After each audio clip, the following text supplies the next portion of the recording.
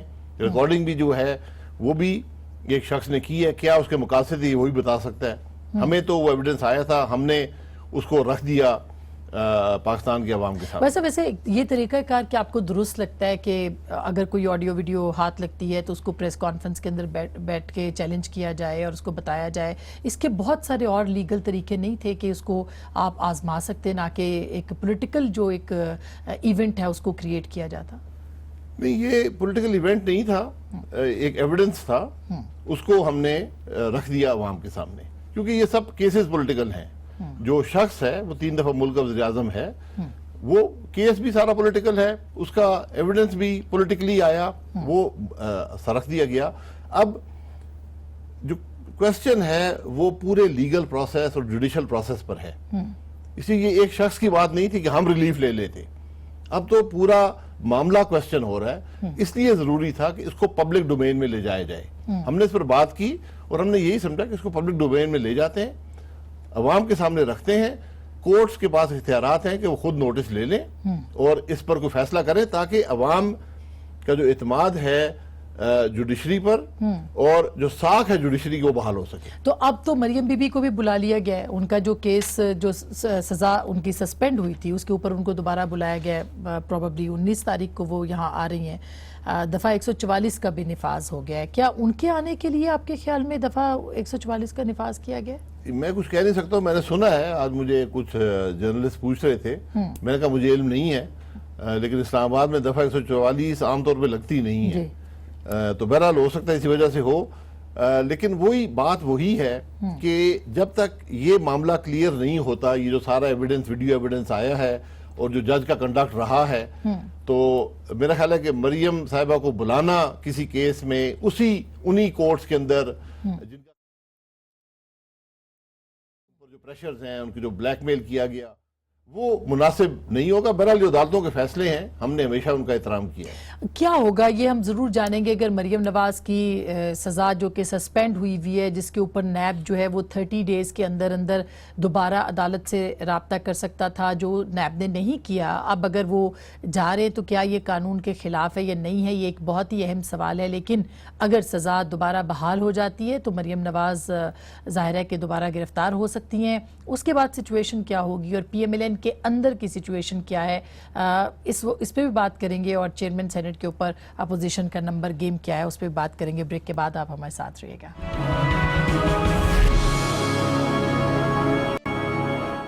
Welcome back ناظرین، ایک دفعہ پھر آپ کو خوش آمدید کہتے ہیں. بھائی صاحب، ایک تو اپوزیشن بہت ظاہر شور مچاتی ہے کہ جی پرفارمنس نہیں ہے، مہنگائی ہے، افراط زر ہے، ڈالر اوپر جا رہا ہے، سٹاک مارکیٹ نہیں چل رہی ہے. لیکن ہمیں پریکٹیکلی نظر نہیں آ رہا کہ اپوزیشن کوئی ایسا ٹرموائل کریٹ کر سکتی ہے یا کہ اپوزیشن حکومت جو ہے وہ اپسیٹ ہو جائے. کیا ہم سمجھ لیں کہ اپوزیشن ناکام ہو رہی ہے اس وقت اور ہو چکی ہے رادر؟ اس وقت تو حالات یہ ہیں کہ ٹرموائل تو دیکھیں اپوزیشن ٹرموائل کرتی ہے پارلیمنٹ کے اندر. پارلیمنٹ یہاں چلتی نہیں ہے. آج تک کوئی سبسٹینشیل ڈیبیٹ پارلیمنٹ میں نہیں ہو سکا. اب باوجود اس کے کہ آپ لوگوں نے کھلی آفر کی ہے کہ مساق معیشت کریں. جی نہیں، یعنی آپ تو پوری پرفارمنس سے مساق معیشت اور چیز ہے، وہ تو پولیٹیکل پارٹیز کے درمیان ہوتا ہے. لیکن ہم جو پرفارمنس ہے گورنمنٹ کی، اس پر ڈیبیٹ اسمبلی میں ہونی چاہیے، کیونکہ حالات اتنے خراب ہو چکے ہیں. ہر شخص پریشان ہے. مہنگائی کے ہاتھوں، بے روزگاری کے ہاتھوں 40% ایڈیشنل ٹیکسیشن آپ نے ایک سال میں کر دی ہے. اس کی دنیا میں کوئی پریسیڈنٹ نہیں ہے. وہ کہتے ہیں ذمہ دار عباسی صاحب ہیں. نہیں چلے بھائی صاحب، کیونکہ انہوں نے ایک پولیٹیکل بجٹ دیا تھا، ایک عوامی بجٹ دیا تھا الیکشن سے پہلے، تو اس لیے ایسا ہوا. بڑی عجیب بات ہے. پولیٹیکل بجٹ کا سے کوئی تعلق نہیں ہے. یہ تمام جو اضافی ٹیکسیشن ہے یہ اضافی سود میں جا رہی ہے. جو انہوں نے انٹرسٹ ریٹ بڑھایا ہے، جو روپی کو ڈی ویلیو کیا ہے، اس سے 1400 ارب کا اضافی سود بڑھ گیا ملک میں. وہ سود کلیکٹ کرنے کے لیے آپ نے 1550 کے ٹیکس لگائے ہیں. یہ تمام حقیقت ہے ایسا ٹیکسیشن کی. تو یہ بوجھ عوام کیسے برداشت کریں گے؟ اس پہ بات نہیں ہو سکتی. ہمیں مجبوراً ہمیں پبلک ڈومین میں جانا پڑتا ہے، آپ کے پاس آنا پڑتا ہے، پریس کانفرنسز کرتے ہیں. اب ہم سیمینار اگلے ہفتے کر رہے ہیں کہ عوام کو بتائیں کہ ہم کہاں پہ ہیں، کہاں تھے، کہاں پہ پہنچ چکے ہیں اور کہاں ہم جا رہے ہیں. کہاں جا رہے ہیں سر؟ کیونکہ عوام ابھی تو تکلیف شروع ہوئی ہے. میں آپ کو حقیقت سے بتا رہا ہوں. جو آپ اسٹیٹ بینک کے گورنر کی باتیں سن لیں، جو بڑے کنزرویٹو طریقے سے بات کرتے ہیں.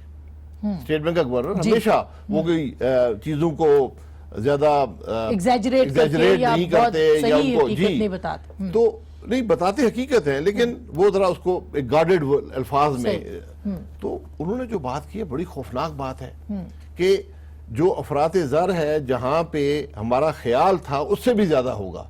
اور خیال جو تھا وہ شاید 15 یا 16% کی ایوریج انفلیشن تھی. آج اگر 11 ہے تو ایوریج مطلب ہے کہ 18 پہ آپ ختم کرتے. اب آپ بات کر رہے ہیں شاید 18 سے 20 تک.